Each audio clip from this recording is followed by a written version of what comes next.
Hai semua, kembali lagi bersama saya, Revanita Sabrina Tri Haryana. Untuk video kali ini, saya akan menjelaskan tentang piutang dan utang.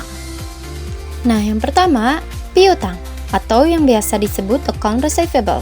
Piutang adalah tagihan kepada pihak lain atas barang atau jasa yang telah diberikan, yang biasanya akan dibayarkan di kemudian hari. Piutang merupakan aset lancar yang dapat dikonversi menjadi kas dalam waktu yang relatif singkat.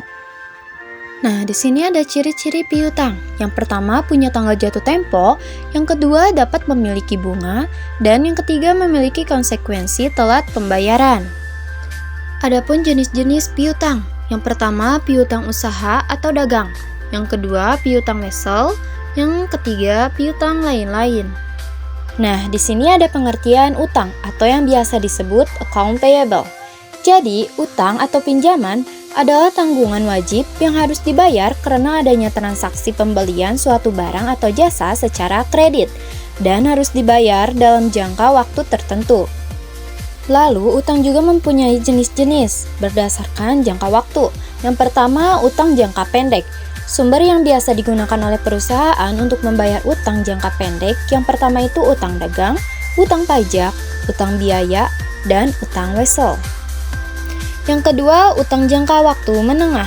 Pada dasarnya, hanya terdapat dua jenis pinjaman dalam dunia akuntansi, yaitu pinjaman jangka panjang dan jangka pendek. Tapi, karena setiap perusahaan tidak selalu sepakat untuk melunasi pinjaman dalam jangka waktu panjang, maka muncullah utang jangka waktu menengah. Waktu pelunasan untuk pinjaman jangka waktu menengah yaitu 10 tahun atau kurang dari 10 tahun. Dan yang terakhir adalah utang jangka panjang. Waktu pelunasan untuk pinjaman ini yaitu hingga 10 tahun. Biasanya, pinjaman jenis ini memiliki nominal yang cukup besar, sehingga waktu pelunasannya juga lama dan dilakukan dengan cara dicicil atau bertahap. Lalu di sini ada juga jenis-jenis utang berdasarkan pengelolaan keuangan. Yang pertama, utang produktif. Utang produktif adalah pinjaman yang digunakan untuk tujuan yang bermanfaat. Contohnya yaitu pinjaman untuk modal usaha, modal kerja, investasi, membangun properti untuk disewakan lagi, dan yang lain sebagainya. Pinjaman produktif biasanya sudah terencana dengan baik, sehingga pinjam tahu waktu yang tepat untuk mengembalikan pinjaman tersebut. Dan yang kedua ada utang konsumtif. Pinjaman jenis ini biasanya digunakan untuk kebutuhan mendesak dan bersifat konsumtif. Artinya, uang pinjaman digunakan untuk kepentingan yang tidak terlalu penting. Hal ini karena peminjam mengambil pinjaman bukan untuk menaikkan pendapat atau hal positif lainnya, melainkan untuk membeli barang konsumtif.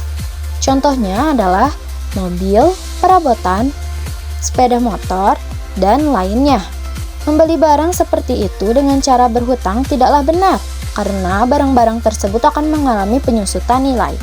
Jadi, jika barang akan dijual kembali di masa depan, nilai atau harganya akan mengalami penurunan yang drastis. Peminjam pun akan mengalami kerugian. Oke, segitu saja dari saya. Terima kasih telah menyimak. Sampai jumpa di video selanjutnya. Bye-bye.